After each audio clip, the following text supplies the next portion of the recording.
Welcome back. Hello, hello. Welcome back, Governor. You know, it's fun that you amazing people, you know, that you can jump back and are they live today? Probably. Let's just tune in the same time. Oh look, there they are. It's so predictable, right? We're here. We have no lives. This time of day, we're just always here. And we have lives every day between 9 p.m. Yeah, GMT. but they don't have to know about those. We're just always here. Trust us. We're always sitting here waiting for you guys. And I'm going to write this down. 47 Yorktown. Is Vadic Lord's version of LOL? I am fucking writing that down. That is an amazing theory. Saved, sir, to get more people joining. Because that is... Yeah. I've not heard that yet. That's kind of genius. It is. Let's do that later, Stuart. Hello, everybody. Yeah. The villain, Stuart. We're going to work out who the hell she is, why the hell she is, if the hell she is, and when the hell she is. And better yet, what the hell she is. Obviously, I was channeling Drax from... I know you were. Yep. I know you were. And you know that... You already covered the one that, he said, so I was kind of like lost. Sorry. I love the fact that was improv as well. Like, the last one was improv, just making it funnier, and they broke the... Such a good film. Yeah, I'm going to start sharing so we can go into the meat and potatoes quickly. See you in a second. All right. 26 of you here. Awesome way to start out. 17 likes. Another awesome way to start out. But let's get up to 25 likes if we can. Hit that like button if you're just joining us. Keep in mind, we do have the new Trekyards fleet. So if you want to join the channel, there's a join button down there. Go check it out and see what the options are for joining at getting a rank and getting, your support in monthly. It's a monthly way to support us. Or head on over to Patreon/Trekyards. It's another way. Same tiers over there. There are a few different varied ones, but they still have the same kind of benefits and perks. So if you want to check over there as well, you can do that also. Or just super chat in. Super chat in with your thoughts, theories, comments, anything you want us to discuss during this live. We want to hear them, and super chatting is a good way to support the channel and us, and we really appreciate that. So anything you do to help, please do. You can also head on over to the Teespring or the TeePublic store. The links are down in the description of every video. Give those a click and see what kind of Trekyards merchandise you might be interested in. Kind of have some cool stuff, and I'd like to see you guys wearing it. So by all means, go check it out. And TeePublic has a lot of sales on a regular basis every couple weeks. Most of the time up to 40% off. So if you see something you like, throw it in the cart, wait for a sale. It's sale time, and then you guys can save yourself some money on some cool stuff. So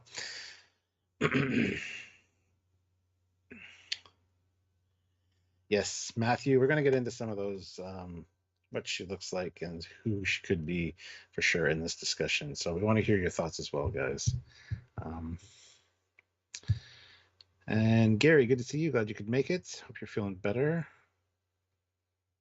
Checking out, I'm starting to think that Vadic has Troy already captured and Riker is working for her. None of that makes sense, though. The only thing that kind of ties in a little bit with that is the fact that when we do see the clip of Troy talking to Riker, it looks like it's on Vadic's ship. But there's no reason that he would be working for Vadic necessarily.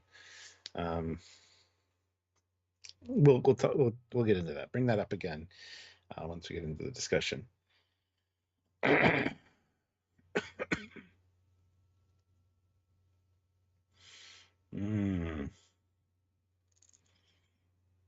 Lazarus 2, that's a good one. Yeah, we'll be covering all this stuff. We want to see how it's fun to speculate and not know what's going on. Like a lot of the other YouTubers that have seen all this already, we love the speculation and being able to try to figure things out with you guys and just have some good discussions. And even if we're way off the mark, at least we have thrown out some good suggestions and good ideas that would be good storylines, So anyway, ad time.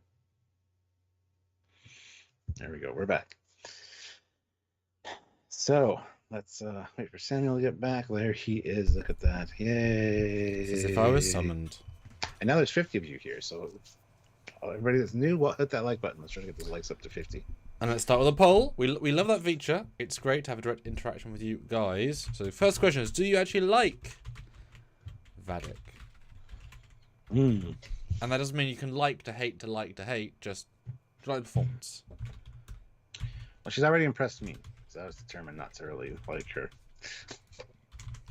And not in the, of course you don't like her, she's a villain kind of way, just as a, you know.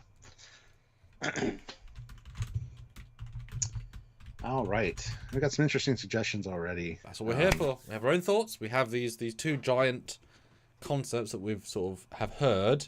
We definitely want you guys to have Trekyards has bothered me earlier today about this as well.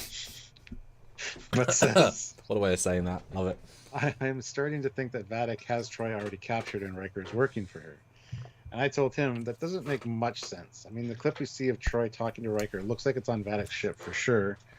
But why would Riker be already working for Vadic? That makes no sense because it's the way the whole thing plays out. No, hold on. If we want to start them, guys, put in your thoughts. We know that Beverly sent a signal to Picard if Vadic picked up on that and knew that he would go to Riker and then made sure Riker was on Earth, because maybe Riker was her agent anyway. She's been kidnapped for days or weeks. So there is a slight gap between Picard, the signal, and getting Riker. Speaking of, I'm glad that that comm badge was in range of his hearing, and he wasn't like out of the vineyard or off doing something, and it just kept going off for like 3 weeks. That's what I was thinking about that earlier. I mean, thank God he was getting stuff out of storage. Yeah. Because that shit ain't lying around. Yeah. Just saying. But if you add a, Picard slept on it and then contacted Riker in the morning and said, "Really, I'd like to meet you." I don't know if it's implied it's the same night. I guess it could. No, I think it's the next day. Oh, he gets the message, talks to Laris about it. Oh yeah, exactly. The next day arranges to meet up with. Yeah, so you've got at least 12 hours for Vadic to say, "It's going to Earth, to France. It must be Picard. Take Troy to Mr. Troy." Because he's Mr. Troy. I mean, that's a hell of a twist, though. But it would also explain why he's extra fun, because he's over exaggerating his positivity to fight with his "I hate my life right now." It's interesting. Well, if Sareth says Riker said Troy was pissed at him, he didn't say that. All he said was, Kestra and Tiana would probably be happy to have me go for a while. It's implied that they're pissed at him. He never said that. Yeah. I can take time away and it's okay with everybody. We'll all be benefiting from it. It was wonderfully unclear to let us speculate. Because if she said Deanna's pissed, we're like, oh, okay. But there's a nuance that's like, well, to it, which is nice. Yeah. So start with that then. Yeah, Troy's kidnapped from the get-go, because definitely kidnapped during the show. Riker agent, what are the chances? I hate it. I hate the Riker as an agent thing. Chances might be good, I guess, but this seems a little convoluted and a little bit too coincidental, honestly. I say it's a little bit beyond outside the realm of possibility for that one, personally. Now, her already having Troy, I mean, how would she? No. If she's trying to get Beverly, then because Picard was off doing. If Vadic has only been 2 weeks, 3 weeks, what if Picard did the Stargazer like 4 weeks ago? He was off busy doing that stuff, which is not with Riker. She was trying to use Riker to get to Crusher, but Riker couldn't work out where she was. Because you think any of the Enterprise crew would know Crusher very well. So why go straight to Patrick Picard first as a means of... It's weird, and it like I said, devalues... it devalues the fun of him and Picard from the start, but also that's a hell of a twist. Or it's Will Riker, obviously you could do with Thomas Riker, sorry, which would be, again, same fun idea, just removing the spark of, yes, they had fun time together, which is why the Mirror Universe idea is kind of sad, because you don't get, like, you want every minute of their screen time together to be fully meaningful. That only works if they're themselves, not taken over, not kidnapped, not on drugs, not alternates, just they have to be them and them. you already got the sense that Riker might not be Riker because of the one line in the trailer. Oh, this is the end, Jean-Luc, or whatever. It sounded like. Well, very you much have like that you. sense. Yeah, it doesn't sound like Riker. I A lot of people I have said it. A lot of people have said it, not just me. Oh, I know. I know. It sounds very much like some. That's Like, it sounds like somebody else. That's true. Your finger is on the pulse. I believe you. So that's one possibility. That's one possibility. The other, of course, which is the Shinzon connection as to why this was brought up, is of course that the Shrike gives off many scimitar vibes, both design cues and an obnoxious amount of weapons. That might be intentional. They're saying, hey, look, do you remember that last TNG movie? They had a pointy ship with lots of guns. We should do that again. That might be it. Or is that a direct connection that it was given to her or taken from a Riemann design? I mean, the Viceroy didn't live, but maybe one of their second lieutenants or whatever.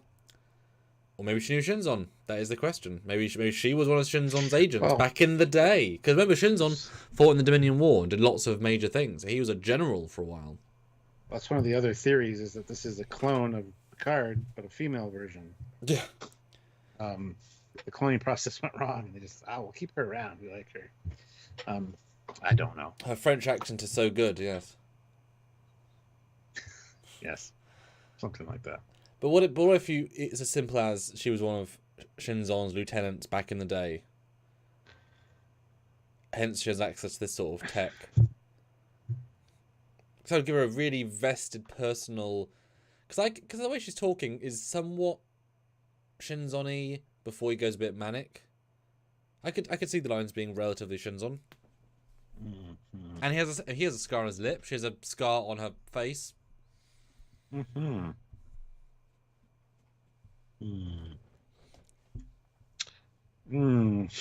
Is it Riemann tech? I don't know. That's the thing. The ship obviously looks evil. It looks, sinister and pointy. But was that a deliberate design choice? I don't know.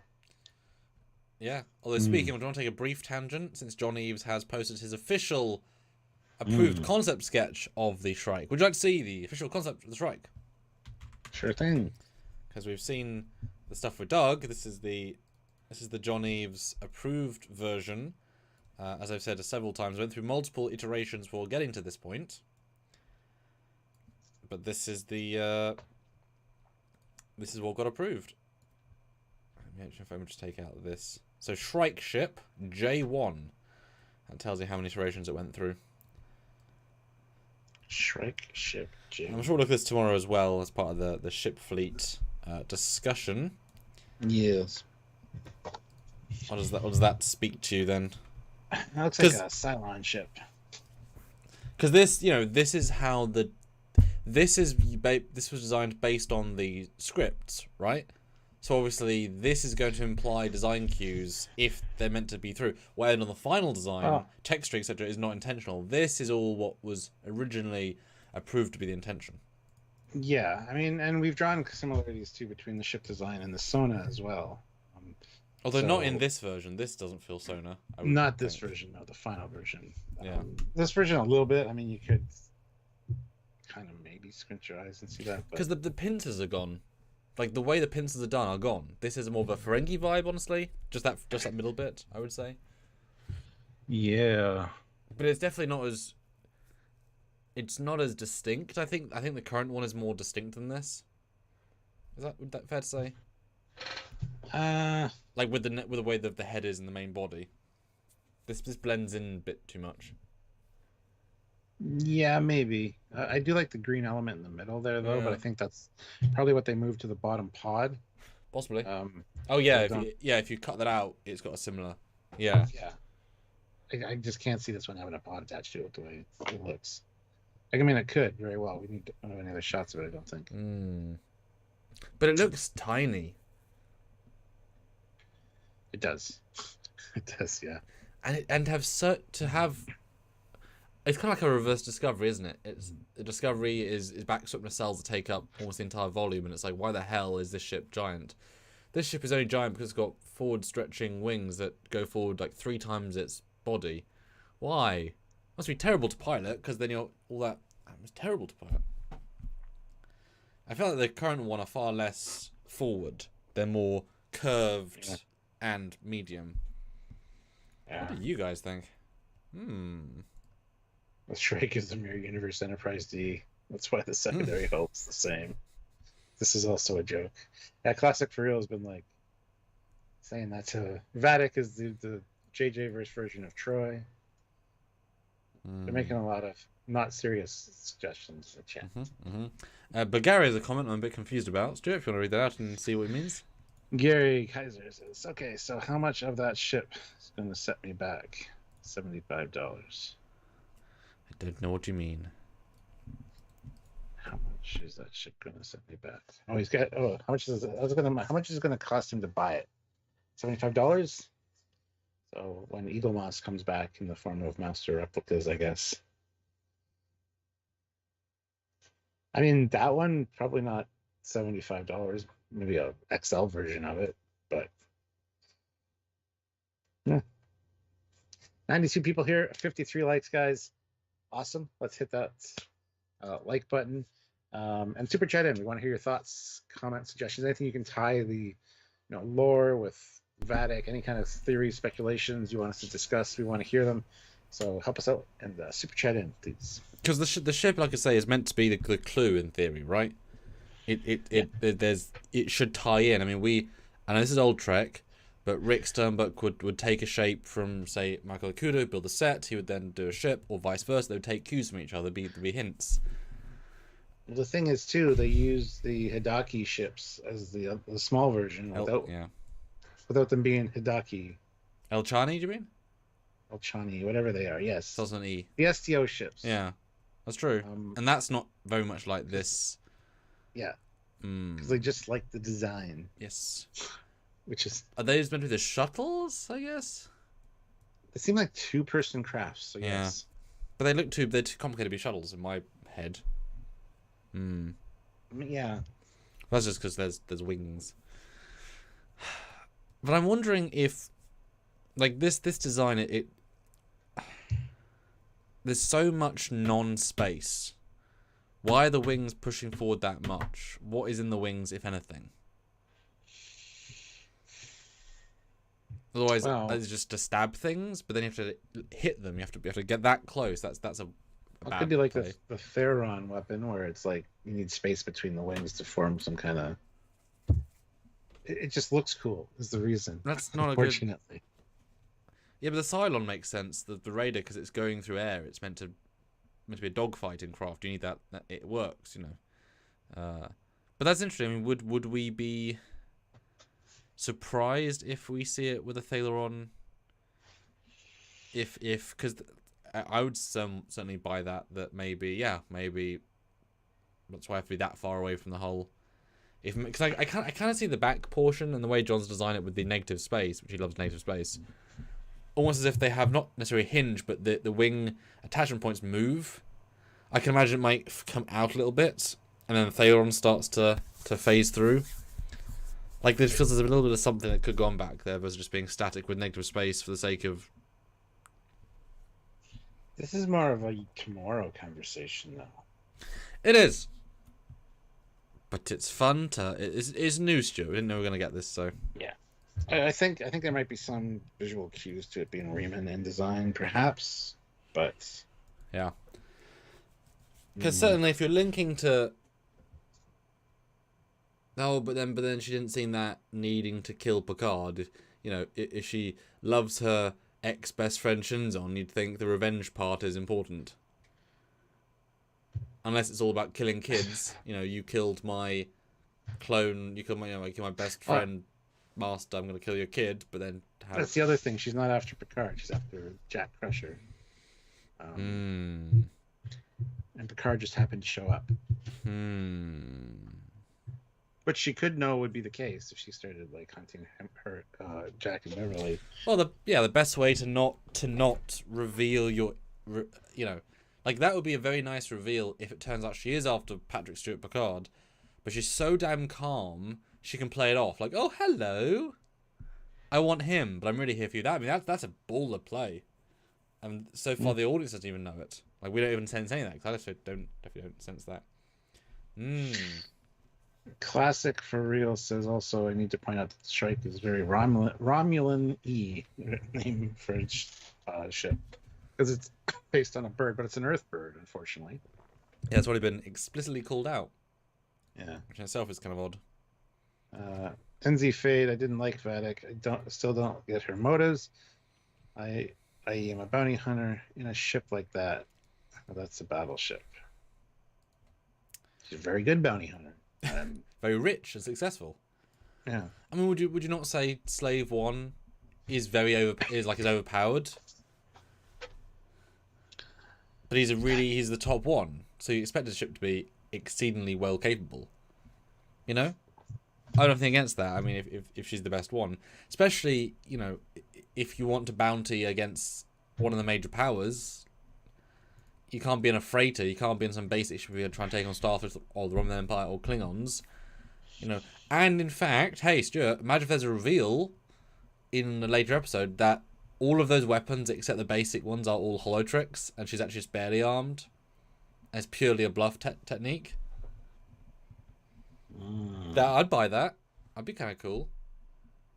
So it could be something just projecting the idea of weapons. Yeah, because we saw Seems that. a little confident for that, though. But that's the point. You need to go in and blag. Because also the idea of turning your shields off to get a clear reading. I mean, that says if you're getting that far into the situation and that confident, you're not going to say, she's bluffing. Well, she's not. She lowered her shields. Like, that's, you know what I mean? That's all the cards on the table versus a bluff. Unless it's a bluff. Yeah. Because we said, how does she fit that many weapons inside that ship? Just practically, how is there space? Clues upon clues, Stuart. Clues upon clues. Well, yeah. Matt Boardman, $5. Oh. Not everything in a design has to have a purpose. Sometimes things are designed just because they look cool or are aesthetically pleasing. It's true. Or look like evil and sharp, like you can imply in that this is not a friendly ship just by the look of it. Yeah, I totally buy that as well. I mean, I try and design all my stuff with a function. I know Rick Stomach does as well. I know John doesn't, really. John just goes for, But I like the logic, because otherwise when you start to then dissect it, it's like, what does it mean, the thing? And it kind of breaks down just to a cool thing. And a cool thing's fine, but it's not as Trekkie as it should be. You know, if you look at Andrew Probert, he could explain every single thing on the Enterprise D's hull. Literally every single thing. Stuff you don't even know existed, he thought about. Rick to the Voyager as well. Like, they... You know, that stuff's important, at least to me, Andrew and Rick. Doug, to a certain extent, although he misses certain things, but that's fine. He's, not giving all the time. Nick Weig, though, member for 27 months at the rank of ensign, says, feel lore connected to Daystrom Tech. He develops. Feel lore is connected to Daystrom Tech. He developed it. Oh, interesting. I don't know if I like that. I mean, lore's been online for a while and working with Daystrom Institution, because he developed it and then they put it under wraps and it was stolen from their facility. I don't think I like that. Nick, that's interesting. Because that gives me vibes of Khan from Into Darkness. Takes a monster to make monster weapons. So, Lore has the intelligence and whatever that, he would think of more evil weapony things, or, the possibility. Especially if they think they found a way of disengaging his, murder subroutines and Borg summoning subroutines. Maybe? I mean, it's a bold risk, but given the Dominion War, etc., because we don't know anything from Season 6 to today. So Lore could have been reactivated in the Dominion War to try and provide some assistance in one way or another. Like I keep saying, I want a de-age Brent as Lore to help bridge that gap. I think that'd be really, really engaging. Yeah. Yeah. Casual Trekker throws in $5. Did she know all that information from that dude that was following Picard in the premiere? That hail she sent could have been traced. There was the guy in the bar, and then there was the guy in the hallway giving them the side eye. And then in the transporter room. Oh. Yeah, and she knew right away, like, oh, Liam Shaw. It's how she gets her information is interesting too, because it's almost like she didn't know who it was when she first turned the screen on, and it's like, Liam Shaw. It's almost like she's getting the information instantly. Well, casual. That's great because we should not forget those hints. It's unlikely it's just some guy that Terry knew that he wanted to give an evil look to be fun. That's not really how this is playing out, vibe-wise. So you got to remember that at the start. Ooh. And as I said in a previous video, what if she's being assisted by a Starfleet branch? You know. What if she was hired by Starfleet? I mean, you can go real dark with this. Because if Beverly has been... maybe Beverly's been doing dodgy stuff. Honestly. You know, maybe she's doing things that she shouldn't necessarily be doing. Maybe Vadic is a former operative of Worf's who went rogue. So when Worf sees her and gets introduced to her, he's going to be like, you left me on this planet. It's like, oh, wow. See, because I don't know, you mentioned Section 31, or at least like Starfleet Intelligence or something that she could have maybe been a former member of. I don't know. I can see them kind of doing that, perhaps, but I don't want to hear Section 31 again. I already heard it once. No, not. But just Starfleet Intelligence is fine, because it's certainly interesting if Beverly's just going too far. Yeah. You know, maybe there's a grander play in motion, and I think there's a story at some point where Starfleet does hire an outside party to do something. Pretty sure that's happened. Because she didn't attack first, you know? And we'll see in the next episode how aggressive she is. Yeah. Because really, she could have taken him at any point. Yeah. You know, the classic Nero line, fire everything, you know? Like, you could up the Titan new one if you wanted to. Jill 47 says, I'm assuming Moriarty is enlisted to defeat Lore. Yes, we've speculated that before, because he was designed to defeat Data. Yes. It's an ingenious workaround, yeah. But he would have been just such an incredible true season villain. Hell of a twist. Yeah. Starship USS Tiho throws in £2. Reminds me of Damon Bach, Vadic's plot, I mean. Oh, that's the fake son. Yeah. Ooh. Well, that would be but she wouldn't have convinced Beverly, though. And they were destroying Beverly's ship. It's hard to fake that without actually doing it. But Christopher Peterson says, and this also was thank you for reminding me. I was going to debate this. Could Vadic be related to Seela? Notice how Denise Crosby ties into the season, because I don't think she wouldn't be included somewhere. I think Denise will be in there at some point.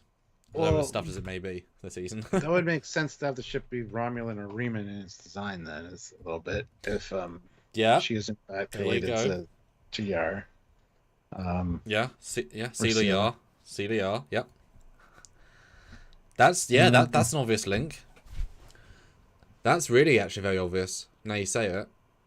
Maybe Seela got Laura reassembled because she knows that her mom had a thing with Data, and she wanted to experience that. So she got Laura put back together. I mean, Laura's the bad boy of the family.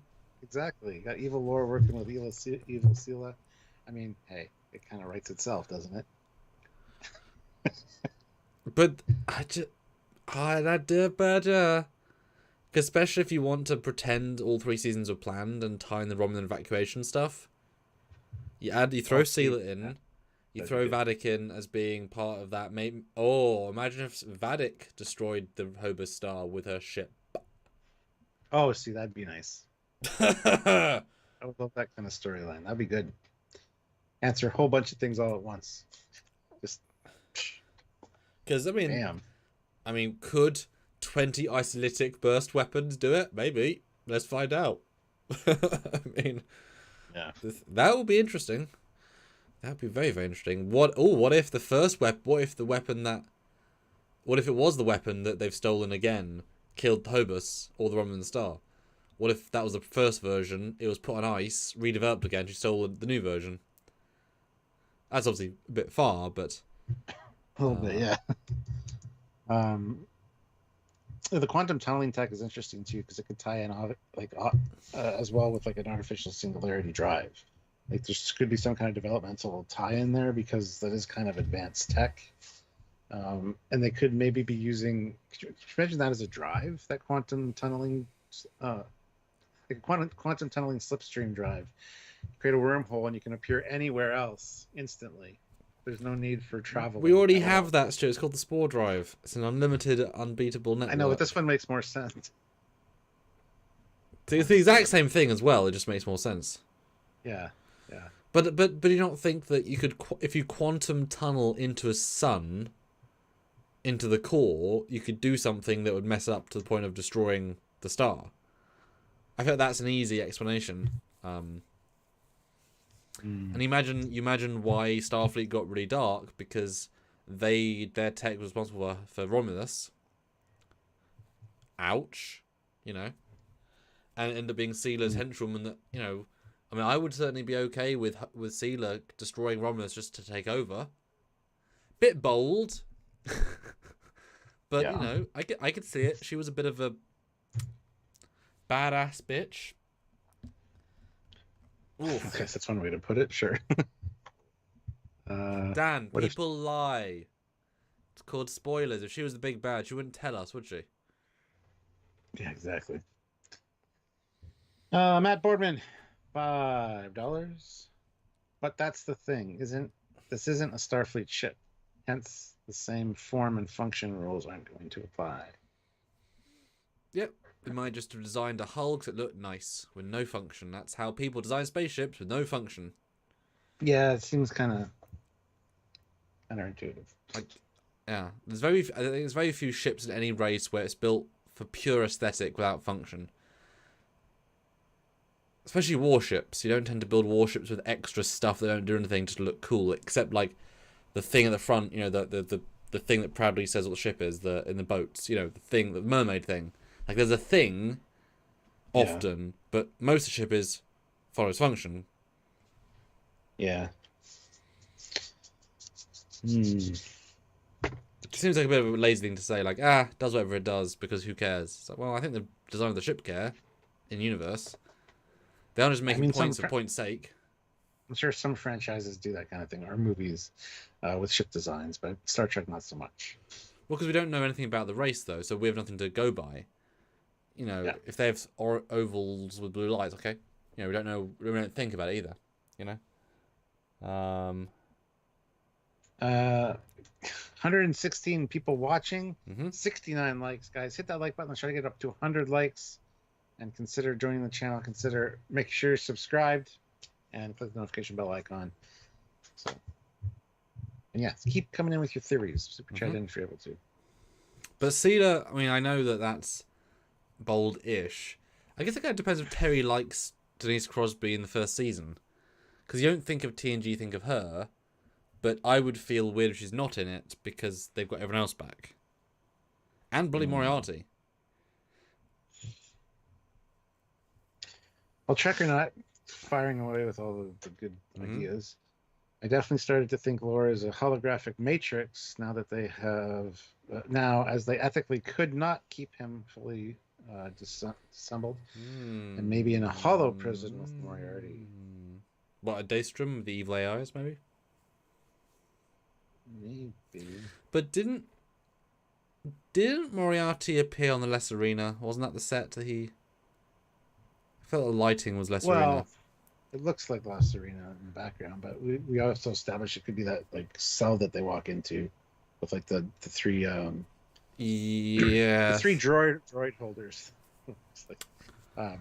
But if something like that. But if there is La Serena, then you've got that being part of the Worf, Raffi, and Riker storyline. No, the Worf Raffi thing is going to be tied up pretty quick. It's next episode. But we know that Riker goes into their story and it continues, so they become the three. We've always seen that in another trailer. Yeah, where he beams out with them. Well, not just that, but they go into that big room, all three of them, Let me look at where Moriarty is. It does look like this last arena, but I doubt it is. Because we've got, of course, the idea of Picard and Beverly together, and clearly Beverly is going to stay with Picard, and Geordie's going to be around at some point, so it makes sense that Riker go off with Worf. Okay, let's have a look. So there's... Yeah, so they all walk into the room, which totally could be a creation of an android sort of room. That fits. Oh, Moriarty. Oh, so he's not. Okay, so he's an earlier trader. Okay. Gotta go back. 4 months ago. Yeah, there we go. The mic drop moment. No, that's not this arena. I don't know what that is, actually. Huh. Yeah. I mean, there's greeny L-cars, which is unhelpful, because, wait, what? Greeny L-cars, just a yeah. Like a... No, they're Starfleet L-cars, but a greenier tint. That's weird. But I asked a poll, though, and I want to see the results. 130 votes. Fantastic. Do you like Vadic? With only one episode of appearance, the results are 47%. Yes, she is fun. 37%, she has a lot of potential. And 16%, doesn't work so far. Good result, I think. Indeed. Thank you for voting, everyone that voted. But I want everybody to hit like, because at least 40 of you haven't, because we have 80 likes and 120 people here. So hit that like button. Let's try to get those likes up to 100. Keep the super chats coming. We want to hear your thoughts, theories, questions, anything you want us to address. Super chat is a great way to get our attention and helps support the channel at the same time. I just love the idea that we can solve all of the mysteries here. You know? I love it. Try to. Have fun doing it. Yeah. Let's start on the poll then. Classics for real says certifiably in-game says Titan A is a rebuild of the Titan NCC 1777. And I guess they just released the Titan's. No, it's not at all the case. Just because certifiably in-game said it doesn't mean it's so, because the new Titan is like huge compared to the original one. Yes. No, the new Titan is the Lunar Titan that was started refitted. Something happened. They swapped it. It became this class. They took pieces from it. Why would anybody refit a 130-year-old space frame that's one half the size? Like, people think they're the same ship because the new ship is scaled in a way that the windows look the same, but it's entirely different scaling. Like, Shangri-La is actually smaller than a Connie, I think. Like, I think I remember Bill. Like, slightly. Like, it's under half. Like, it's almost half the size. You can't refit that into the other. It's the exact same thing of all the pieces are rebuilt. None of the pieces would be the same. And the Titan, the Lunar's actually smaller than the classic Titan is smaller than the A. You could fit the Titan Lunar's secondary hull into the Titan refit secondary hull. They fit inside. The source is obviously a different shape, but it's still significantly smaller. Secondary hulls, you could fit one in the other absolutely fine. So no, Savix is its own thing. It's 130 years ago. Like, it's like saying, oh, the Enterprise E, they went back and they used Enterprise A parts. Why? No, they're wrong. That's a good comparison, actually. I just want to use that now every time somebody says that. We're going to pull that out of the museum to refit it and also change it. Yeah. Like, I get it looks similar. That was obviously the problem, but no, it doesn't. It's like the spirit of the Enterprise within its bones. You know, it's like, you know, we've both talked to people in production. They didn't do that. Casual Trekker throws in $10. Oh. Could Jack Crusher be a forgotten clone that was found by Beverly Crusher during her exploits post-Nemesis, and due to the genetic manipulation issues decided to not bring Picard into the picture? That's a distinct possibility. But what sort of genetic issues, though? That would be the entire selling point of that. Yeah. Yeah, not an aged up... Cycling. Don't destroy the relics just for recycling purposes. You would never do that. Historical. There's no scarcity. You can build new stuff. Yeah, thesis is ship. We've already talked about that in another video, and no is the answer. So, oh my goodness, we'll talk about the ships tomorrow, guys. That is true. We'll get back on that discussion.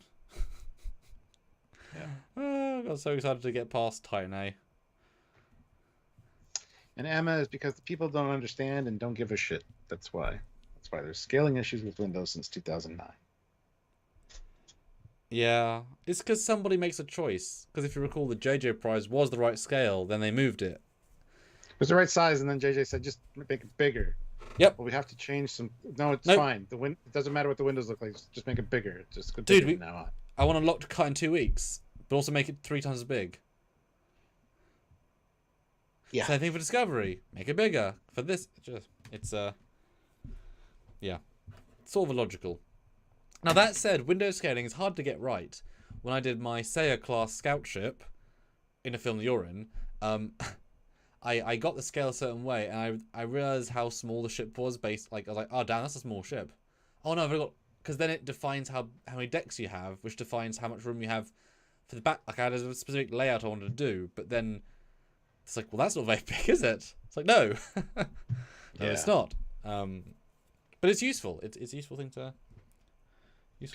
And Joe Brown has joined the channel at the rank of Ensign. Welcome aboard, Ensign. You will be assigned a ship very shortly, so check out the videos coming up in the next few days. I will play that, Stu, if you talk about it. Here is the fleet video. Here is the fleet video where you get to see some of the ships and all the other members assigned to those ships. If you join the rank of Captain it's or not Admiral, playing. It is just. I'll reset the video because it's not actually playing. That's weird. That's fine. I can still talk. If you join at the rank of Captain, you do actually get assigned a ship. If you join at the rank of Admiral, you get a hero ship or a starbase. And so consider joining that and get your name and lights, as it were, on the plaque.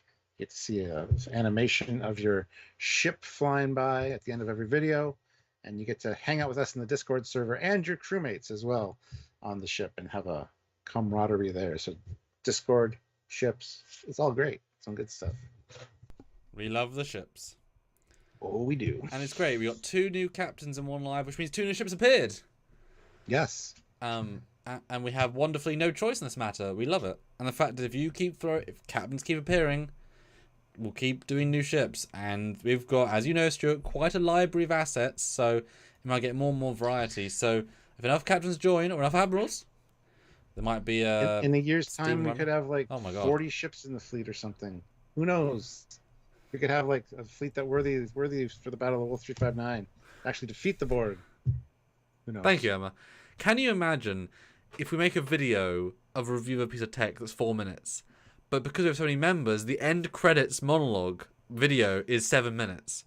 So our video is over half fleet. Yeah. That could happen. That's not up to us. Is the Reliant considered a hero ship? No. I believe. Yeah. I believe that was the metric. Yeah, that's a borderline question, but we're going to go with no on that one. Nice, Bill. Yeah. Got any Commodores? No, we don't. It's when we started redoing the rank structure, we found very strong limitations very quickly, so we had to pick and choose carefully. Yes. What we did, but we're very proud of the Titans in there straight away. I think I'm still the first person who's animated that ship, obviously apart from the production. I think. Yeah. I've seen someone put in a game, but obviously the game model's significantly simpler. I'll ask you this, Stuart. I've had several requests to have a 3D model built of the Helios. One was a joke of, it should be in your film, Sam. And then Nick from Scotland said, if you've got one, I'll use it. I'm like, well, if you want one, Nick. So would you guys like to see Trekyards build a custom Helios model so we can use it? And then there might be an Helios flyby. Would you guys like that? I mean, do you like that ship enough to warrant the time and effort to get that made? What do you think? Because it's quite a thing to get a model built, obviously. Not that it's tremendously detailed, obviously, but to have that as a flyby at the end, would that be like, yes, for you? Like, grab you? Possibly. After all that, you give me possibly. Okay. I'm reading something else. I got it. Zachary Gibbons says, I would want to serve on the TOS Enterprise. Well, turn the rank of Admiral, and maybe you'll get assigned a ship. That might be the TOS Enterprise. We'll see. It's one of the hero ships. Mm-hmm. It's kind of not up to us as to how they get doled out. We'll have to see. But with enough... If the bribes are sufficient, you can get a ship, any ship you want, I guess. Hey, Paul, but with enough people, they'll factor in. I was trying to have some nice variety of side classes. Oh, Yeah. many people are saying yes. Vad, in a good way, yep. Dan Mayer, thanks, Dan. But the question is, Stuart, if we're doing Elios, would you want to see the 2401 version or the 2352 one? Or the TNG Most one? people don't know what you're talking about right now, so we'll have to... Yeah, Dave Blast released some pictures, and they show a TNG version. We did a review on it today. It will come out very soon. But which would you want to see built then? The TNG one or the end of life one? Both. Fuck you. Simple answer. Oh, it's okay. That's funny. I'd say that the TNG version. Sorry, really got me there, that answer. That's funny. Yep. Although $20 and I will put that on the screen. Just saying. Yeah, Bill does a bit. What if Riker from the last episode is Thomas Riker and Vadic has the whole Riker family? That'd be great. That'd be a nice reveal, actually. Both, yeah. No, it would be. It'd be a darn. Well, I mean, Thomas was always quite flirty, but maybe that's why Jonathan kept the dark hair top and big grey beard, because William is 10 years younger than. No, Thomas is 10 years younger than Will. Well, was in prison for a few years. They're the same age. Though. No. Oh, wait. Sorry, he wasn't paused. Sorry, yeah, I was thinking of. Wait, yeah, he feels younger because he didn't grow up. You're right, yeah. Yeah, he's the same age. They just split. Who is it that got paused? No one? Many episodes. Sorry, many episodes. Yeah. Thanks, Paul. Do try. Casual Trekker. Oh, upgraded his membership to Admiral. Okay, we've got an Admiral now. We gotta notify some people here. Admiral. Now, were you already a captain? Is this a new ship or just swapping for a hero ship? Casual Trekker. He already had a ship. Hold on, what was his ship? Well, let's play the animation again. Let's find out in style. So I can find out. We got Captain. Who's the captain on this one? He's the captain of the Da Vinci. Okay, so we have Admiral Brian Donaldson. We have Admiral Matt Borman. All the many shout-outs. We have Captain Jazia. Captain Casual Tracker. Yes, the Da Vinci. Okay. Dear me. Okay. Which means the Da Vinci is now retired, I guess. Unless we get another captain to step up to the... Boy, they have some serious control of this game, don't they? Yes, they do. It's like, right, well, there we go. we thought the algorithm was safe. Thank you, Macon. We really do try.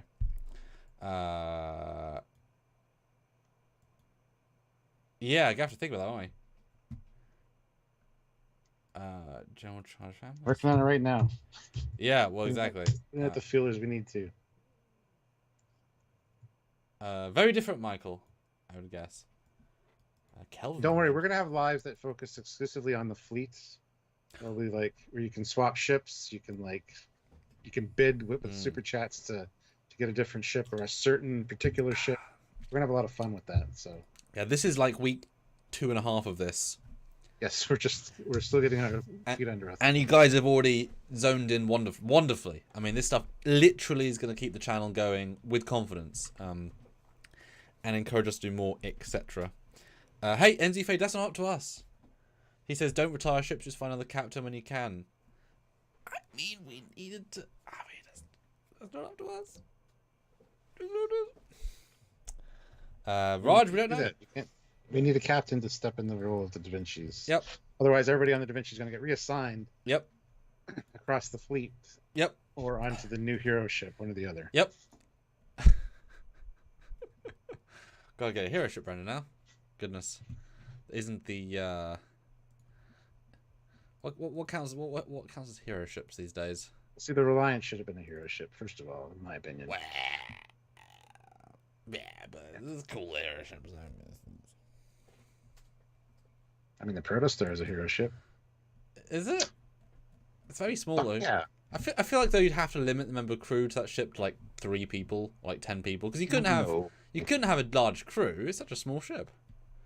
You could have up to 20 people on that ship. Come on now. Okay. Do you guys want to be on the Protostar? Vote now. If we can get 10 votes for yes, 20 votes for super, or $1 super chat. There you go. Or just a couple of likes to get to 100. That'd be great. That's too easy. That's 2. That's 2. Oh, Defiant. Well, yeah. I mean, have you seen the museum? What amazed me, Stuart? I was talking to somebody somewhere, and they said, "Oh, do you see the museum stuff in the task credits?" I'm like, "Yes. Can't wait to see the Burrell." They said, "What do you mean?" And I said, "Well, there's a green shape with the wings going down. Clearly a Burrell." Because you can see the green pixels. Yeah. That's what we did. Ooh. Hey, would the bounty count as a hero ship, Stuart? If I did a bounty render? I would say yes.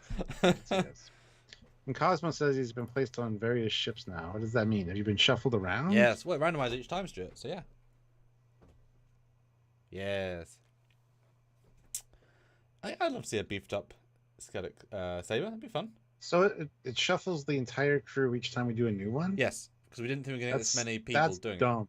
That is dumb. You got to keep people on their ships. I need to fix that. That's not cool. Yep. Guys, Protostar. Do you want the Protostar? That was the question. Protostar or Bird of Prey? Let's throw out that rather randomness, because both are unusual ships as well. Vote right now. You know, let's do a poll. Let's do a... Oh, I need to get at least 50 votes for it to count. New Admiral's Fleet ship. Oh. Protostar or... One second, guys. Of Prey. Attack configuration. Protostar. And yes, I'm being very specific here. Reliant isn't there, Emma. Reliant is there. It was the one on .ds9. Flight configuration. There we go. Vote now on at least 50 votes to even consider it being a real thing. Ah, Zachary. I don't know if we're going to ever put the Discovery in. No offense. Well, I guess there's offense. I wouldn't want to be on the Discovery. That'd be fun. That's when we do the fleet things. If you are on Discovery and want off, you can pay to get out. Yeah. That's when you want to get off. Yeah. Yes, that's true. Of the fun. Yeah. Join a military. Join an organization like Starfleet. You're going to get assigned to a ship. You don't get a say in the matter.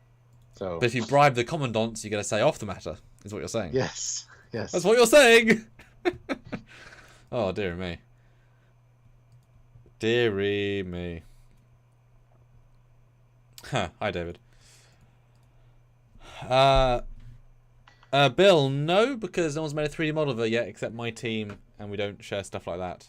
Apparently that's been fixed in the latest version. We can now control how much, if any of the crew gets randomized, but if we add a new ship, then everything gets resorted. Okay, so it is kind of been fixed a little bit. We're going to keep tweaking the process, guys. Yeah. We want you guys to be on a ship and have a loyalty to that ship. Right. Because each ship has its own discussion in the Discord server where you can hang out with your shipmates. And Classic 4L, yeah, boy, we hit 50 instantly. But you guys just don't serious because you're... Yeah, I mean, Cerritos will come eventually. Yeah, surely Cerritos is not hero ship by default. Just as a joke to itself. It should still be a hero ship for our purposes. Oh. Yeah, come on. It's funny, though. It's the lowest ranking ship in our fleet. And that's the thing, guys. If you join the channel right now, I'll replay the video one more time. This gets changed. This gets updated. New ships come in. And it's really fun to see these things fly. Some of these are for my fan films, so put a lot of work into them. And I certainly, I'm not in these title cards. I think they're very cool. you know. And why aren't we in them? We should be on all of them. Are we channel members, Stuart? I'm not. Oh my god. Because you could be, Stuart. You could channel member yourself and get Captain Foley, and I could do Power Fantasy fan films. We created the goddamn thing. I'm just saying that. I mean, that's you could. No. Be quiet. Oh, Paul, is Badmiral an available rank? That'd be kind of funny. There's Admiral. There's Badmiral. That's kind of funny. Verpine. Discovery would have no shuttle bay. Or they'd be, or we sold it in place. In place? In place. Yeah. Mm-hmm. Thank you, Brian. We really try. Where's the Foley class? That is a good question. That is a very good question. It's coming. Relax, guys. It'll be there eventually. I think we both felt like, where's Horizon? Obviously, I've got that ready to go. But yeah, we felt that, you know, it was fun to have other stuff. I like the random stuff. All right, so back to the discussion. Hello, welcome back. We have a fleet. Oh, and Todd just screwed it up. Todd Fielding, welcome to the Rank of Ensign. Welcome aboard, Ensign. All right, that's another one we have to add. I mean, you guys are kicking the bottom. We're just about to go back to the topic and get a new member. But thank you so much. We appreciate that. And vote in the poll, guys. You are now deciding the next hero ship to make into the fleet video. So you're getting direct say. There might be a slight lead right now. Doesn't mean you can't change that. Galaxy X Dreadnought, that could show up too. Yeah. There's a lot of fun stuff that can show up. Again, not up to us. That's the irony. If 10 of you want to become captains, massively support the channel, obviously, that video will become unruly, and it'll be great. Because if we have so many captains, there might be like 3 ensigns on a ship, and then the captain's going to complain because the ships aren't running. We have to get more ensigns to man the ships. Whew. So, Vadic, what do you think the scar means? The scar means that she was hurt in the past. Ooh. And it's scarred. Kind of looks like the boy that lived Scar a little bit. Maybe Voldemort attacked her and hit the cheek. It's almost a lightning bolt. At least the top bit is. Is it just on the one side or is it both sides? I actually don't know. I think it's on both sides. Well, yeah, but if it's on both sides and it's not a scar, is it? It's a marking. That's actually a really good point. It looks like it could be a burn mark, like she got hit by like electricity that kind of scorched her skin. Both sides though seems unlikely. I'm gonna obviously we've got shots of her for a video. Let me go look. Are they symmetrical? That's the issue. Yeah, because this side we don't. No, we do see this side, but Brian Donaldson, $5. As an admiral myself, not biased at all. I definitely think admirals at the very least should have some say in the ships they get assigned to. No. Is our fleet? No. Maybe eventually we'll get around to that. And that's what those fleet lives will be, the rosters. You get to, if you are an admiral, yes, you can kind of decide what ship you're going to be. Again, we're in week 2.5, guys. This is we're still in the baby steps. We're ironing out all the little problems. Yes. So we appreciate all the input. We really appreciate it. And the thing is, like you said, there might be even bigger things. I mean, who the hell knows, Stuart? There might be some event where we all go DS9 and there's an animation of all the ships at DS9 together. Who knows, right? A celebration week. Who the hell knows?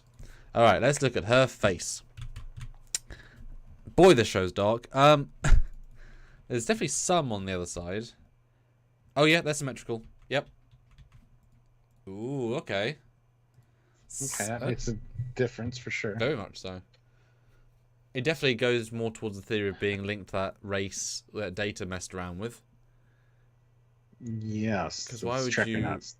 Because they don't feel like tattoos, they feel like actual scars. Maybe she was branded, and that was the marking. She's the first survivor of a face hugger removal. Maybe she's the first survivor of one of the conspiracy bug removals. Like, it's a very primitive version of it. I don't know. Because everybody wants the conspiracy bugs to come back, so there you go. And Emma has a really great point as well. There's so much smoking in Picard. Raffi, the Leaf in season 1, Rios in season 2, and Vadic. Well, Rios did smoke in season 1. He didn't smoke in season 2. Actually, if you look carefully, he just played with it and faked, didn't do any actual smoking. And then Vadic, of course, but it's like, as I said to you, it's a less douchebag way of eating an apple to show you're a douche or an ass. Plus, it's also the future. You can make tobacco that might not be harmful to your lungs. Oh yeah. Go for a regular lung scraping every week if you really want to smoke for real. Dermal lung regeneration. Or maybe it's just like a healthy vape, where it kind of like it's all good stuff. It's your vitamins and minerals for the week. Instead of getting shots, you smoke it. She's low on iron, so she smokes iron every week. Yeah. Looks more like XB scars, says Amada. Well,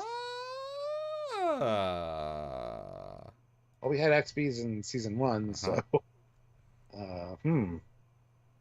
that's interesting, actually. It is. But there's a really minimal, and you would think she'd be pissed off at Picard more. Oh, I don't know. That's.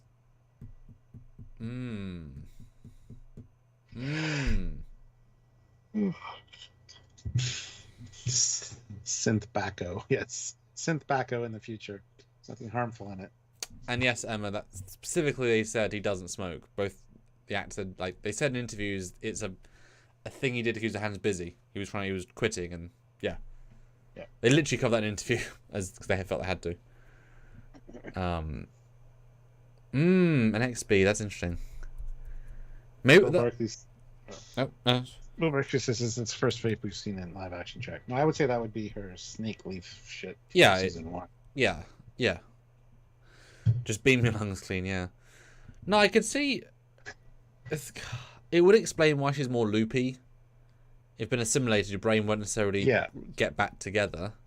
And I can imagine I'm sort of reaching a little bit, but the order of how she attacks a victim, I'll attack you one thing at a time, is more clinical, that you could associate more with a Borg, potentially.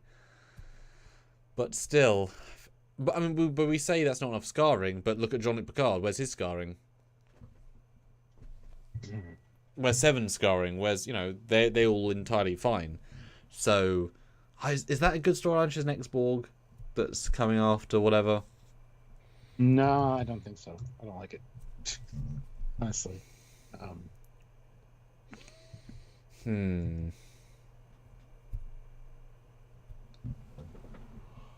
Well, that said, though, that does link her, Seven, Picard, and Shaw.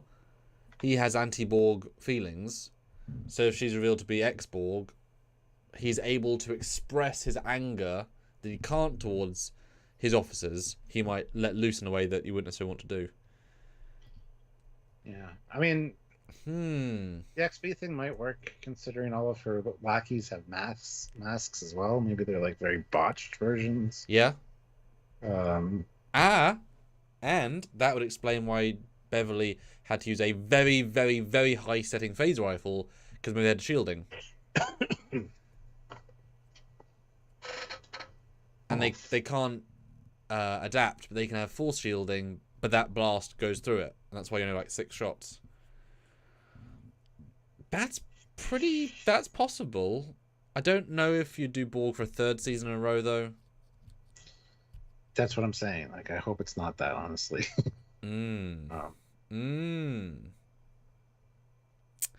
Yeah, that's interesting.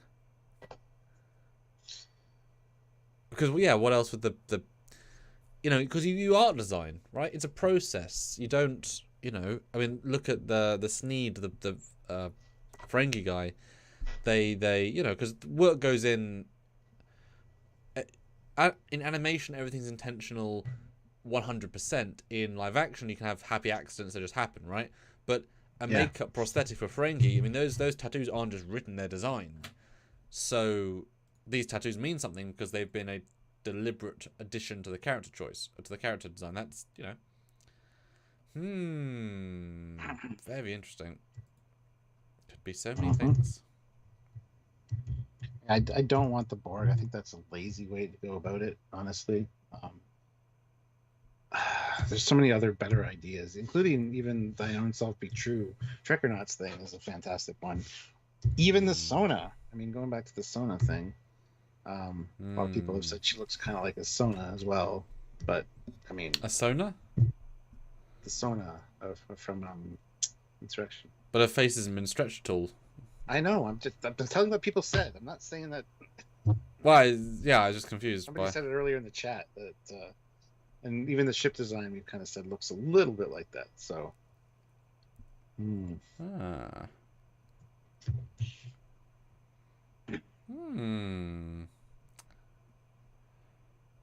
So many possibilities, and the fact that most of them have some legitimacy is fun. And I don't know. Oh, sorry. Just so many good links and theories that people have come up with, including like comparing footage of episode 1 with Conspiracy, even to the point of Shaw eating his food and them eating the little bug things, kind of like weird food that they focused on. I love how people put that stuff together and it makes sense, but it's almost too much visually similar to.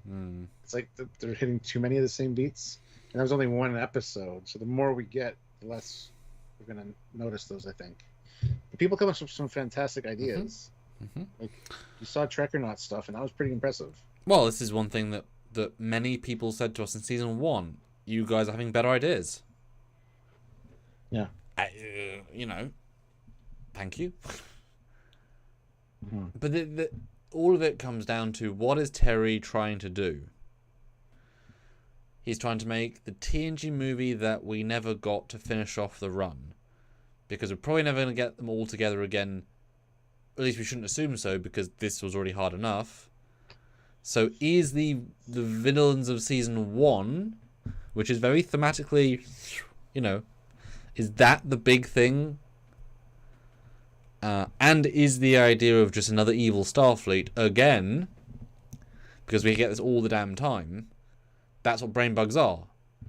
It's an alien invasion, but it's just ostensibly humans that shoot at other humans or whatever. That's what it really is. It's a way of getting cheap drama by just saying, "Oh look, the bugs in their neck. Can you see them? No, but they're there. Okay." Well, Juan MC626 so she's probably just a simple bounty hunter and nothing more. I don't know.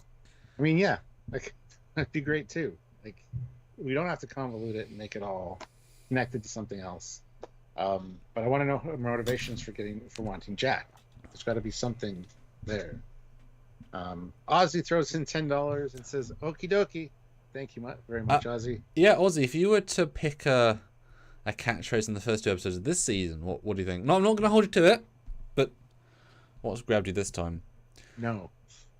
Oh, yeah. Okay, I get it. He's not being a dick. He's referencing a dick. But Stuart, this ad might reference a dick. Oh my god. Viagra for the win. There you go. But that's the thing. If she's just another new person, then it's the story that drives the story. Because then will we care about her at the end? But then Chang was just another guy.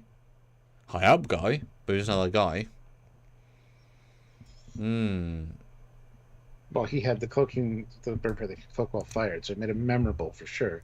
She's got this goddamn ship, which is a powerhouse. Which, yeah. Regardless, she's going to be memorable at the end of the season. But it's still, if it's just simply a character that says funny things in a dark way, la la la, with a powerful ship, that's Nemesis. That's, there's many a list, and the ship looks like the Vorlon ship from Babylon 5. It looks like, many number of things. That's why canon helps. Even if it's just a case of that she links directly to Wolf 359 or Dominion War. It doesn't have to be a famous character so much, but can be, her mum might got killed by the Dominion, and therefore she went and had vengeance, and she did this, and she did that. That's a nice thing to kind of include, because it's unlikely that, well, how many people will be entirely unaffected by the Dominion War, by all these events? I'm sure many people, but how many people overall? Even things like Wolf 359, when Federation suddenly loses, 60 ships, that's going to affect supply missions. Things that were happening just all the time because these ships were local to home. You don't just lose 60 ships in your well-tuned armada and not do things. I think they said in Lower Decks, why haven't you come back to this planet? Well, we just shut up. Because I think, they lost so many ships, they just didn't, Maybe she's a former captain. Battle Wolf 359. Oh, assimilated Starfleet ex-Borg. captain. That'd be interesting, actually. What happens if you stay rogue once you get de-assimilated? Because then she'd be a mirror to Picard and Seven, but without being a literal mirror. And Shaw. Oh, okay. And Shaw could be aggressive, and also Law worked with the Borg, so he has a direct connection to Borg tech as well. Maybe the drug she's smoking is to help her Borg implants stay together.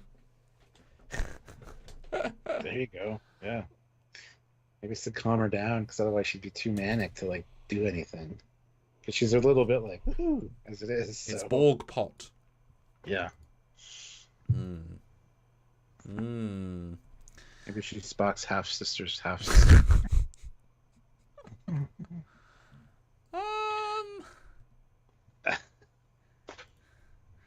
Yeah, I mean, that's not, maybe Michael Burnham's mum.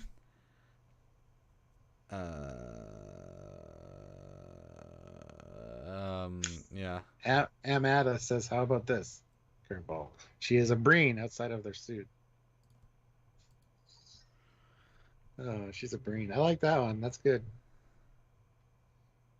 Yeah, she's a Breen. We'll go with that one. And you never turn me back on a Breen. Alright, so that was our discussion for today. I think we found our answer. We'll see you guys tomorrow. No, okay. I'm joking. Oh, my God. Oh, well, Chorus, one of Law's ex-Borg. And that's a direct connection. Maybe she's trying to... Oh, yeah, maybe she's trying to get to Jack Crusher, who knows where Law is. Because Beverly, you would think, would be utilised to help if Law was reassembled, because she knows more about the positronics than most people. Yeah, well, she's trying to rescue Law. Well, somebody mentioned earlier, which you're going to get back to, is that maybe that's Lor's daughter. Maybe Lor created a daughter of his own. I like that one, but yeah, just how's Lor get reassembled? How long has Lor? Where has he been? Yeah. And Ozzy, no, we did not miss your super chat. I read your super chat. It says okie dokie. I already read it. So I did not miss it. Sergeant Montgomery, $2.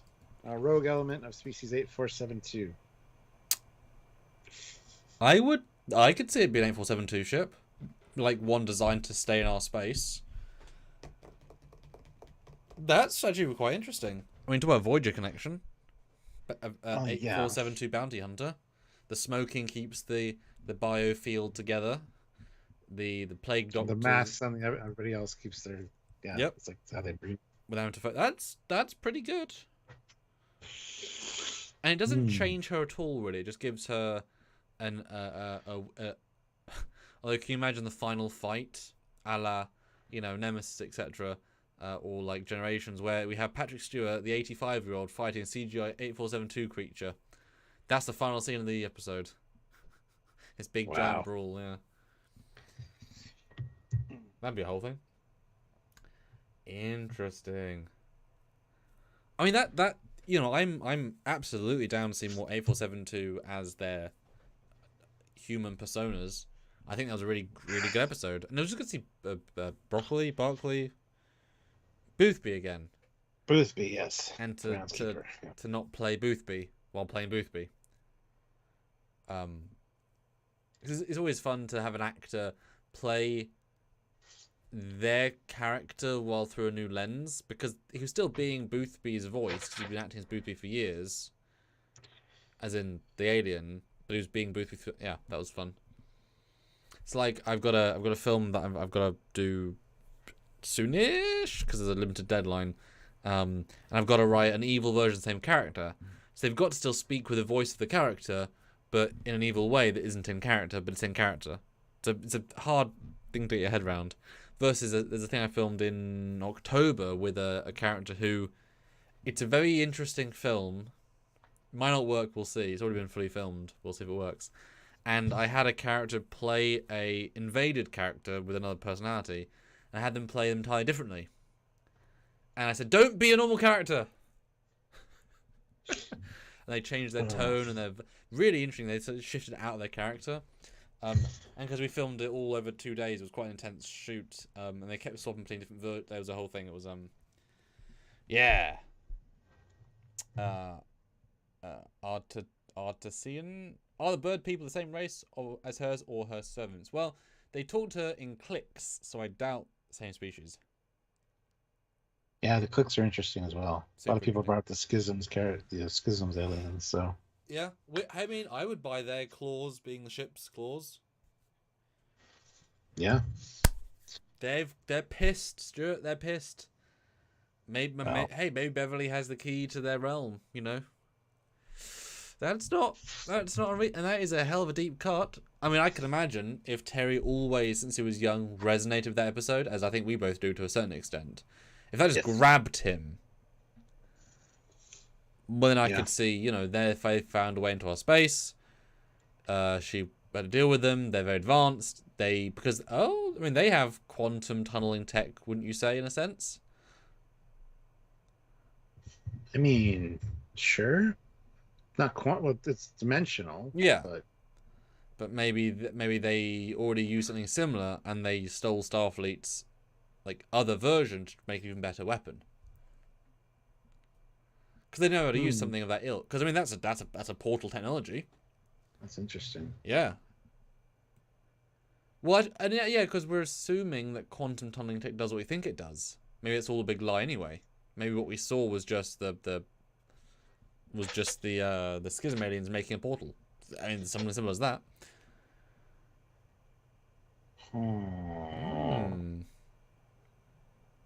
What are the odds you think this might tie into season 1 with the tentacle monsters? Because we did see a portal open up. Tentacles come out. I know. Could Vadic be connected to them somehow? I'm pretty sure Terry doesn't like that subplot and has abandoned it. Well, I was kind of. I'm 92% sure, Stuart. Given what he said at previous times. Good. Besides, it's such a personal story. Throwing in cross-dimensional alien squids, the power of the gods, is a bit of a big thing to fight in the last 8 episodes, you know? If you were doing that, you'd have the first scene be... Or... Well, they need to come through that portal at the end of season 2 and fight the new Borg. And what happened with that whole thing? Yeah, unfortunately, we got a lot of end of season portals that never will find out about until years later, or in beta canon. Look, there was a directive from 10 years ago to all Marvel films need a skybeam. All Star Trek shows need a giant portal. That's just what happens. As a hook to continue the show on in the future. And none of it works. Yeah. God. I just keep thinking of Doctor Strange when I see that portal. I'm like, Wizard Harry. Oh my god. Yeah, the portal things.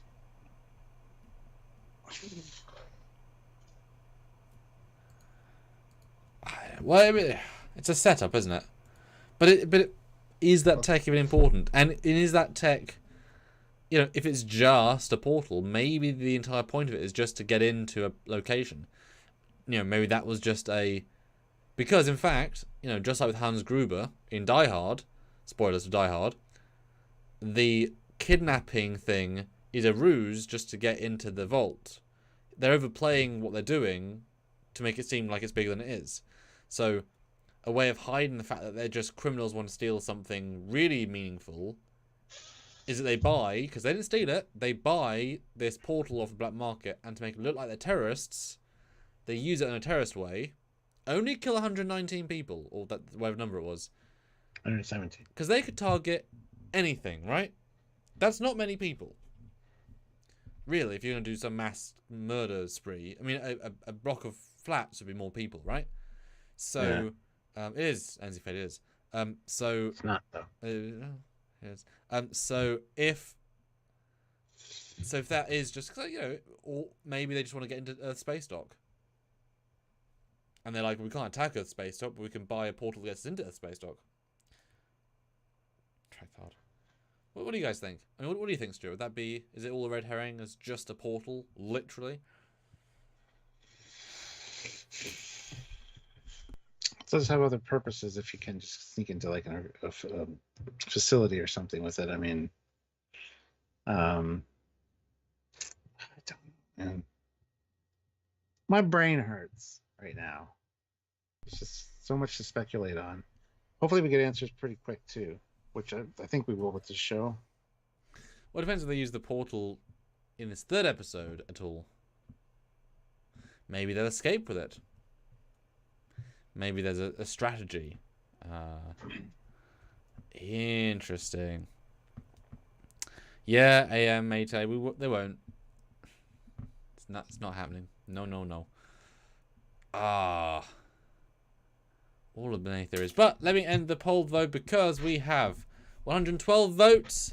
The question was, new fleet admirals ship Protostar or Bird of Prey? And I'm somewhat surprised, and good for Prodigy, 50% say Protostar, 31% say Bird of Prey attack configuration, which of course is the standard we see, and Bird of Prey flight configuration, which is your favourite, at 19%. There we go. I guess the people have spoken. NZ Fate has an idea for a new poll. Okay. 120 people have hit that like button, which is awesome. If you're one of those people that hasn't yet, let's give it a tap. Let's see if we can help us out a little bit. Keep the super chats coming if you have any other thoughts or suggestions about how Vadic and lore and all that tie into this season. Wow. Right, Stuart, new poll. Would you read that poll, please, Stuart? Oh. Yeah, it's Die Hard, a Christmas movie. Yes. And all at 0%, so that you're wrong, clearly. That was a funny poll, Stuart. I wasn't going to give you the satisfaction. Casual Trekker, though, $10. They should save the anomaly for Star Trek Janeway and NFP Species 8472 coming back for round 2. Them finding a workaround to that weapon she made in Voyager after Prodigy ends, of course.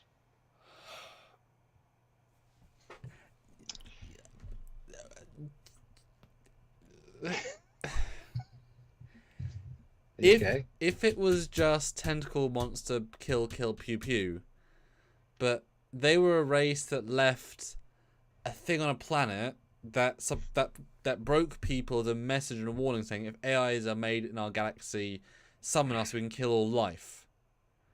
I don't think 8472 put that there 1,000, 10,000, 5 million years ago to warn people about sentient AIs.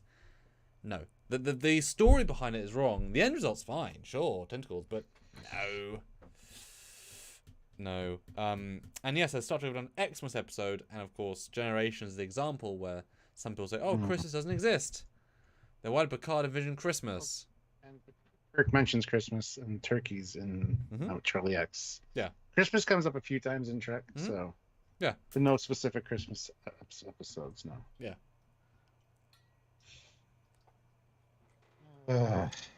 It was, Emma, it was, but I thought one would win. But I feel like it was still a Protostar win there.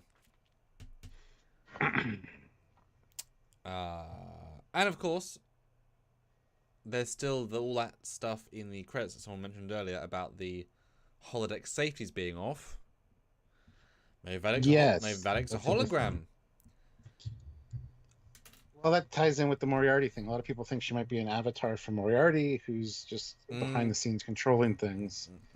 But then it seems sad to not hire the Moriarty actor more when you can.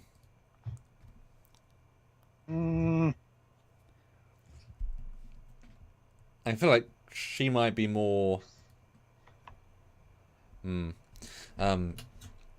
But if she's a hologram, that's certainly interesting. I mean, it would extend into the holograms are sentient life, which we've seen in other characters. That's possible.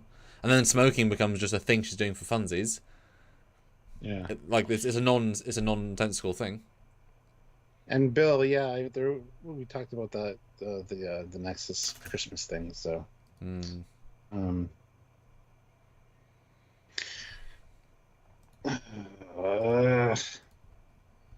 well, Shinzon, we got him in the thumbnail. We talked about him a bit. The failed clone of Picard. She could be, one of his henchmen. I like that one, but I don't know. I'm running out of ideas here, guys. I need your input.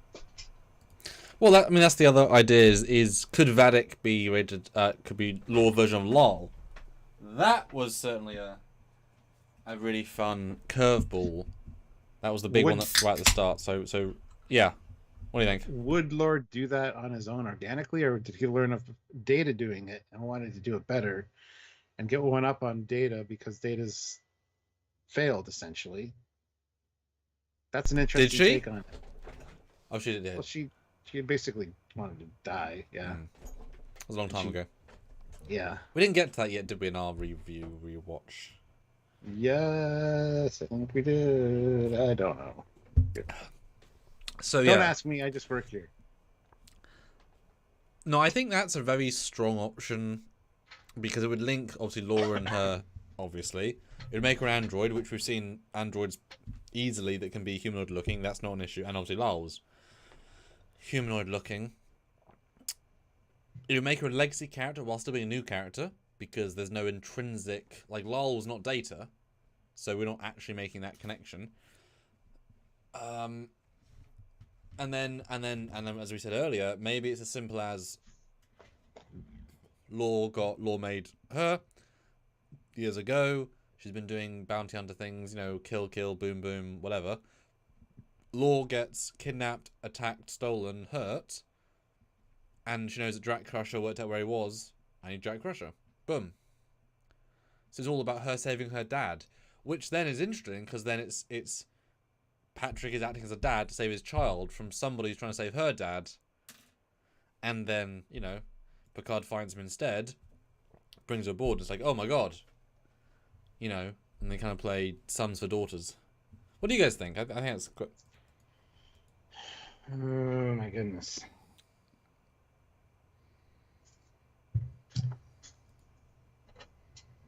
I don't know. I've run out of ideas officially. Which is sad because you have some good ones. 132 people watching, 125 likes. Hit that like button, guys, please. We appreciate that.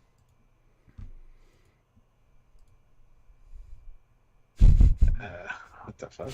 Oh. I don't know. Let's see what happens. I did a Q&A. Oh. We don't know what it is. It nuked the poll. It nuked the chat. I know it's still there. Join the Q&A, guys. What does it look like from the other side?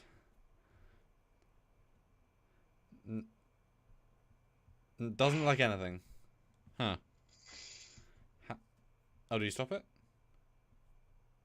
No. Waiting for the chat to come back up. Yeah, already came back up for me. Huh. Oh, you refresh. Oh, okay. Just didn't do anything. Okay, I tried to start a Q&A. Did nothing. Okay, well, there you go. Well, just got rid of the chat, which was really weird, but anyway. Yeah. Data because that's why we're debating it. Data created well, or created better. I mean, hey, there you go. No, it's a good suggestion, and it grounds her. Maybe she, manually stabbed her own face as a symbol of whatever. Everyone thinks she's related to the Enterprise C in some way. Why do you think that? Because Rachel Garrett. Somebody also made that. Friend of mine, well, not a friend, but it's somebody that I play games with sometimes. It's like, it's going to be a tie-in with yesterday's Enterprise. I'm like, why would there be a what? I mean, maybe with the Tasha thing. Is that what you're talking about? Mm-hmm. Tasha's coming back? No. Rachel Garrett. The Rachel Garrett statue. Somebody was attacking Rachel Garrett, getting revenge for the Enterprise C.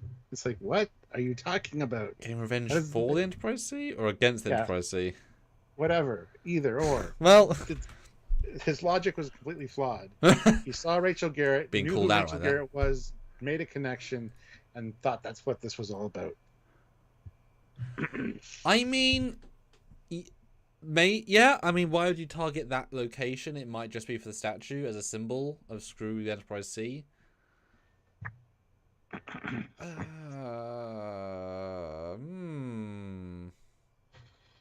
It's a stretch. It's a statue of somebody that doesn't really get mentions as much as she should, probably.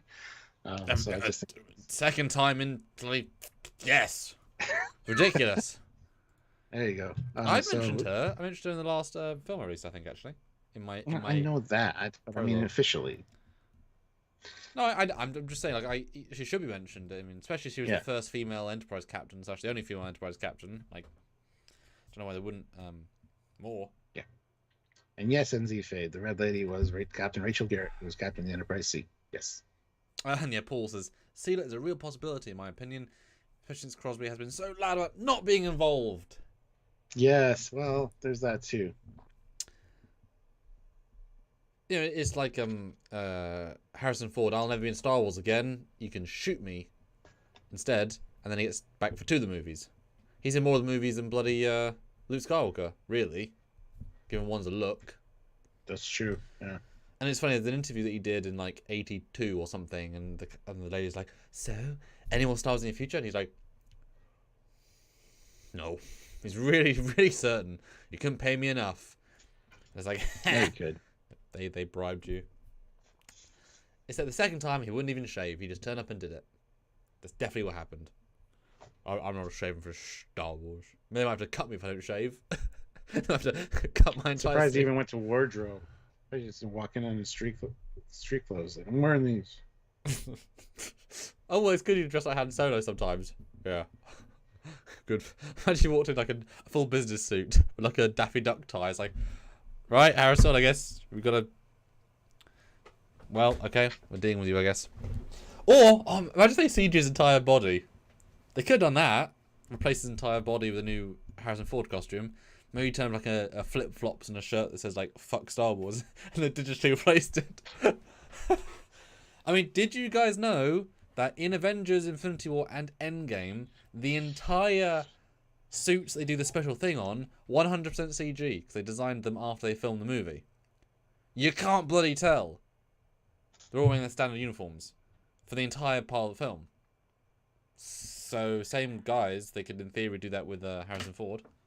Hard, obviously, but I mean, hey. Bill Barkley, Lore taking a selfie with some Borg there. Yes, it's exactly what that looks like. I'm still sad Descent. Descent was so shit. Part 2. It had such a good premise. Such a concept was great, but really not good. M. Andrew Alfonso, member for 34 months at the rank of Commander. Whoa. Side note, just got here, so sorry if I already mentioned. Oh. You forgot Picard's alternate captain uniform from TNG Darmok. Was looking forward to that comparison. I think you mentioned it. Pretty sure you mentioned it. That was today's video, the alternate captain's uniform. Oh. I mean, I'm sure you mentioned it. It's just, I was in the main captain. We don't know his alternate. Don't know how alternate is, so. Main captains. Thank you for watching our content. That was a fun one to edit, because it's like, oh yes, the Prodigy picture. Yay, Prodigy. Give them that respect. Yeah. Enzy Fade divorced, yes. Yes, very padded. Well, we did learn that Laura's mutating the Borg. These androids. Yeah, maybe Laura escaped, found some XBs, converted them into androids. She's a result. Maybe she was a true success. Everyone else is a failure, hence the bird masks. Because that would be more organic if it's only Borg in so much as that he uses the Season 1 artifact already set up. Which happened like a year ago. Like, the timeline in Seasons 1, 2, and 3 are very truncated because of the timelining of Season 2. It takes a whole season to have 10 minutes, basically. Yeah, that is possible. Possible. Yeah. But guys, See it you is... later, Don. Have a good time. But yes, it's the end of our financial month, guys. So any final super chats would be wonderful to end off our month. We've done better, obviously, because of Picard content. We've worked our little butts off. So we'd love to hear some, some final super chat glory.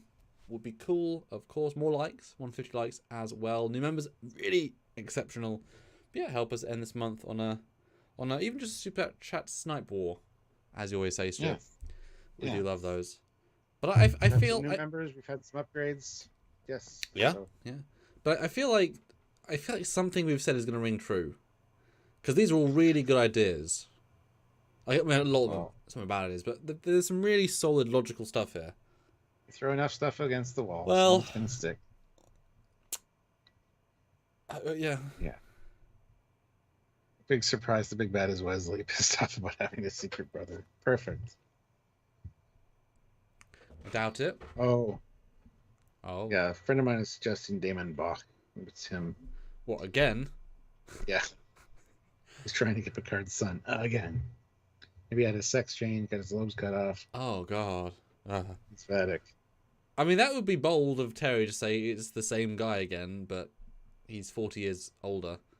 Yeah, all the masked people are Ferengi without ears. Because they are the cursed. Yeah. Oh, jeez. Bill Barkley says, when is the Mandalorian Breakdown episode coming out? Well, I'm doing a first reaction tomorrow night. Right. And then we'll probably wait 2 or 3 episodes and then kind of cover 2 or 3 episodes. They don't really do well when we do them individually, so we just do them 2 or 3 at a time. So I'll be doing first reactions to each one on the Wednesday night. So because we need our minimum because it's a minimum for a reason. Yeah. And so if we get 1/10 our minimum, we're just not going to do them, which is why we stopped that and Orville. Because if we've got to do what people want. Boy, that I can't believe that's already here. I entirely zoned out. I didn't. It's tomorrow. Wow. Yeah. I feel like I know nothing about it almost. I guess that's good. It's good though. Yeah. It's good though. It's so funny to think that since the last Mandalorian season, I've filmed almost 2 entire Star Wars films. It's a bit weird, isn't it? Yeah. Oops.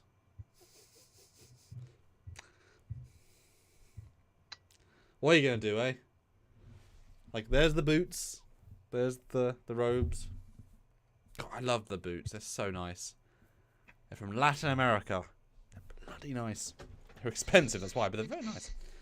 And then I got some cheap leather, because they got to be leather boots, so I got some cheap leather boots from India, apparently, for like 1/10 the price, and I was like, please put markers, please put markers, please put markers. I don't want him to have to wear my expensive ones. Oh god, he fits the right.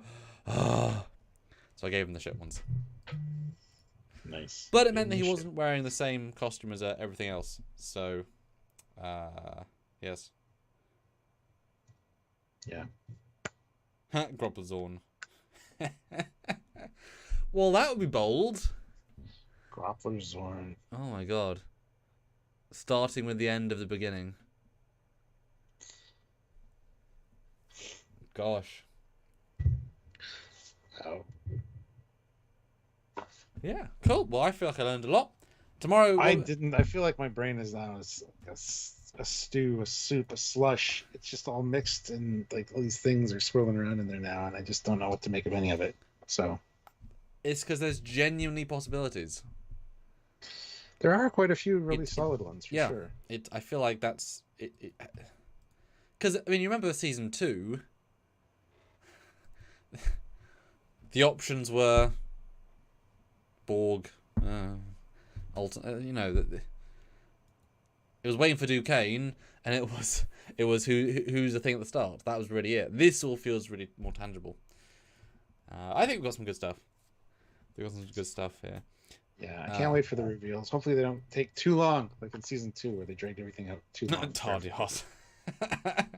Tardiards. Jeez, that's funny. Okay, so we'll see you guys tomorrow. What are we doing tomorrow for Trekyards before Wars Yards? Sure. We are doing the ships of season 3 of Picard so far. We've got quite a few new ones. and some new design elements, design cues, and Yep. we're going to talk about them, just the ships. Both the concept versions as released and then compared to the finals, so that'll be fun. And then, like I say, you're doing Star Wars at the end of the day, and then it's Wednesday today? What day is it today? It's Monday today. It's Tuesday. Oh, it's Tuesday. Oh, okay. Well, there you go. Then it'll be Thursday again. Wednesday. Well, Yes. shit.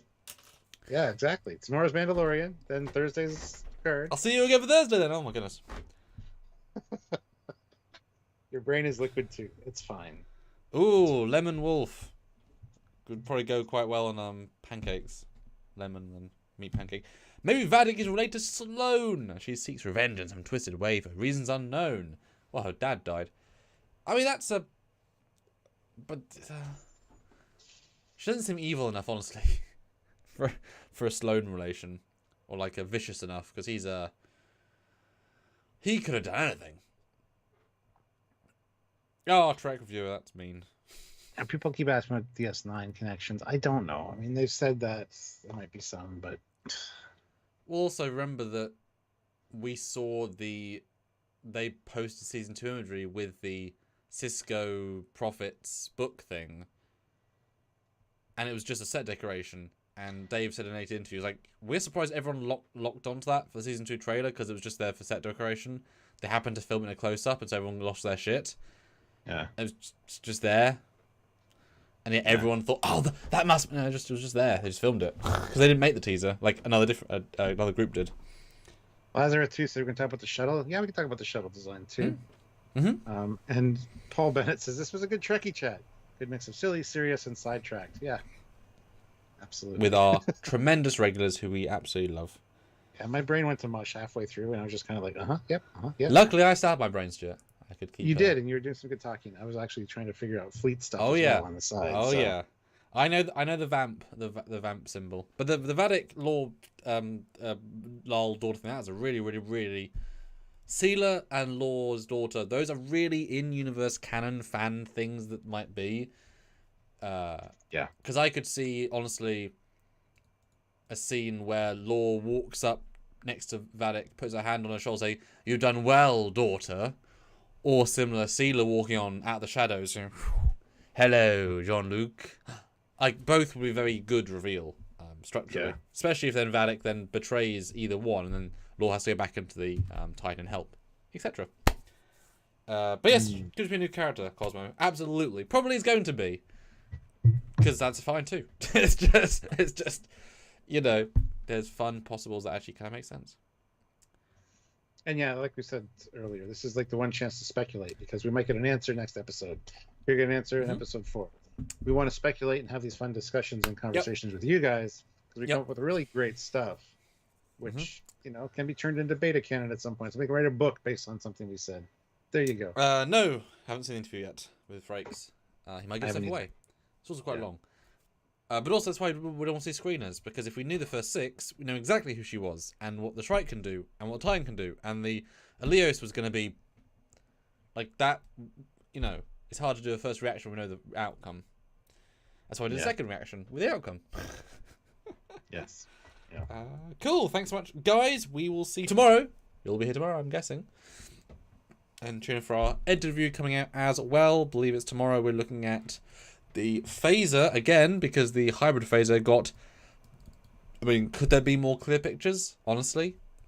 They spoiled us, so check out that as well. Yeah.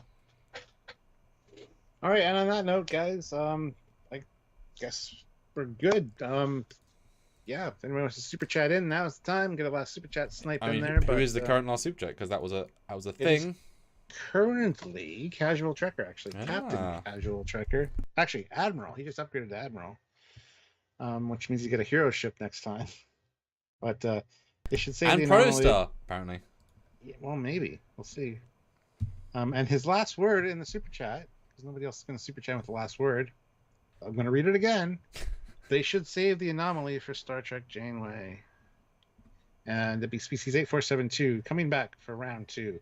Find them a workaround to the weapons that they made in Voyager after Prodigy ends, of course. Even mentions Prodigy in his super chat. The irony of it all. All right. Yes. That's it. No more super chats. All right, Aw. fine. We love you guys. We will see you tomorrow. Same time, same channel. You know the routine. So until then, he's Commander Kai. He's Captain Foley. Bye, guys. And guest. No?